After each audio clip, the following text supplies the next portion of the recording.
Good afternoon. I'm sorry to interrupt, but we began late and I'm going to try and keep to time. So welcome to this lunchtime session. My name's Daniel Hannan. I'm a British Conservative member of the European Parliament, editor of the Conservative magazine. Thank you all for being here, and congratulations to Amjad and to his staff for putting on this fantastic operation.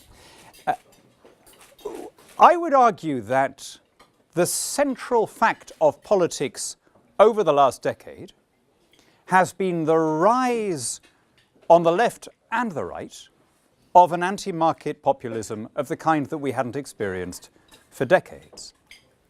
And I don't want to oversimplify. That rise has more than one single cause. But a large measure of what drove it was the financial crisis of 2008 and the way in which governments the world over responded to it. In the eyes of a lot of voters, the system was delegitimized.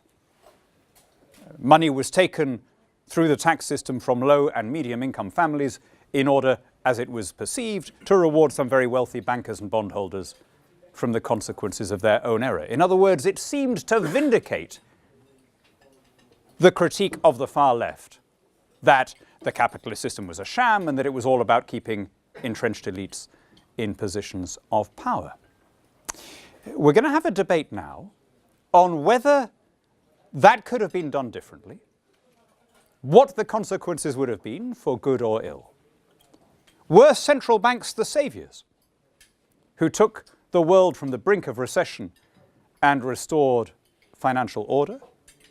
Or were they the creators of the problem, having allowed interest rates to be too low for too long and thereby inflated the bubble in the first place?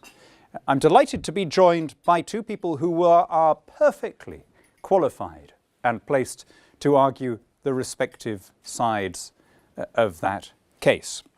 I'm going to introduce both of them now and then hand over to them. So Jeff works for the IMF. There was probably the most famous of Bill Buckley's quotations, the great American conservative, is that he would rather be governed by 1,000 names chosen at random from the Boston telephone directory than by the economics faculty of Harvard University. So as a graduate of that faculty, Jeff will know that actually central bankers the world over tended to be graduates of Harvard or certainly adopted the same mentality. So he's in a way perfectly placed to tell us whether their collective attitude towards monetary policy was right or wrong.